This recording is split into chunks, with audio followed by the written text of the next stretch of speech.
పానిగౌడ్ గారు మీరు చెప్పండి, గతంలో ఏదైతే ఇప్పుడు కూడా కాంగ్రెస్ ప్రభుత్వం ఏదైతే చేపట్టనున్నదో మూసా నది ప్రక్షాళనకు సంబంధించింది, మూసా నది ప్రక్షాళనకు మేము వ్యతిరేకం కాదు అని చాలా ఖచ్చితంగా బీఆర్ఎస్ నాయకులు చెప్తున్నారు.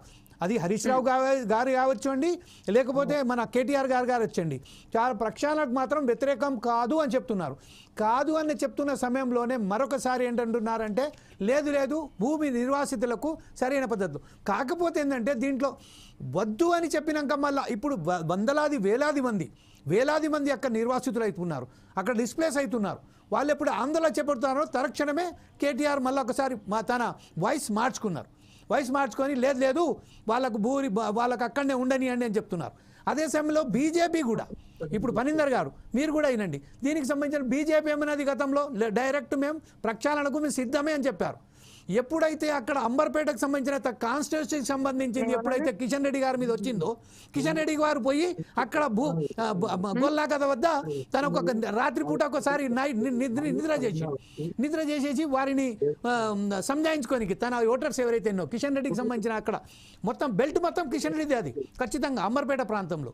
ఆ సమయంలో మనకు ఒకసారి కాదు ఈ ప్రక్షాళన మాత్రం చేపట్టద్దు, వీళ్ళకి అందరికీ అక్కడ డిస్ప్లే చేయొద్దని చెప్పారు. ఫస్ట్ పావనిగౌడ్ గారు మీరు చెప్పండి, ఓకే అని చెప్పిన తర్వాత మళ్ళీ మార్చారు ఎందుకు?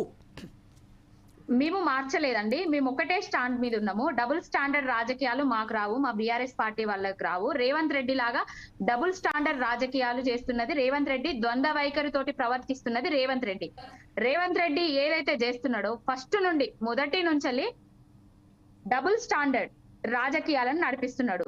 ఒకటి ఫస్ట్ జనాలకు ఒక విషయాన్ని తీసుకెళ్తాడు, ఏంటి పేర్లు మారుస్తాం ఊర్లు మారుస్తాం అని చెప్తాడు. అది వ్యతిరేకత రాగానే మళ్ళీ వెనక్కి పోతాడు. మళ్ళీ ఇంకొకటి ఏం చెప్తాడు, తెలంగాణ తల్లి విగ్రహం మారుస్తాం, అది మారుస్తాం, ఇది మారుస్తాం, లోగోలు మారుస్తాం అని చెప్తాడు. మళ్ళీ వెనక్కి తగ్గంగా ప్రజల నుంచి వ్యతిరేకత రాగానే ఇలా చేస్తాడు. మూసి ప్రక్షాళనకు మేము ఎప్పుడు వ్యతిరేకం కాదు, బీఆర్ఎస్ పార్టీ వాళ్ళము మూసి అభివృద్ధికి వ్యతిరేకం కూడా కాదు. ఇంకొకటి ఏంటంటే మూసి బాధితులు ఎవరైతే ఉన్నారో నువ్వు ఒక ముఖ్యమంత్రివి, వాళ్ళను ఒప్పించి మెప్పించి తీసుకోవాలి. గాని ఇప్పుడు హైడ్రా అన్నవు, హైడ్రాలా పేద ప్రజలే లేరు ఇండ్లు, బఫర్ జోన్లల్లా పేద ప్రజల ఇండ్లే లేవు, పెద్ద నాయకుల ఇండ్లు కూడా ఉన్నాయి, పెద్ద వ్యాపారవేత్తల ఇల్లులు కూడా ఉన్నాయి, ఒక నాగార్జునలే లేదు, చాలా మంది ఉన్నాయి. వాళ్ళే అందరి కూర్చకుండా శనివారం ఆదివారం చూసి బఫర్ జోన్లు ఎఫ్టీఎల్లు అని చూసి పేద ప్రజల ఇండ్లనే కూర్చిండు. ఆ పేద ప్రజలకు మేము అండగా నిలిచినాం, అది మా తప్ప మేము డబుల్ స్టాండర్డ్ తీసుకున్నట్ట అండి? చెప్పండి. మూసీ బాధితులు ఎవరైతే ఉన్నారో ఆ మూసీ బాధితుల కోసమే మేము అండగా నిలిచినాం. వాళ్లకు ఏ విధమైన ప్రత్యామ్నాయం చూపెట్టకుండా, వాళ్ళకు తెలియకుండా వాళ్ళ ఇళ్లలో పోయి ఇంట్లో ఉండరు, వాళ్ళ ఇళ్లకు తాళమేసి ఉంటది, ఇళ్లను కూల్చుతారు. ఇదేకడి పద్ధతి? పేదోడికి ఒక లెక్క, పెద్దోడికి ఒక లెక్కన? ఎవరైనా ప్రజలే కదా, ఎవరైనా బతికే కదా.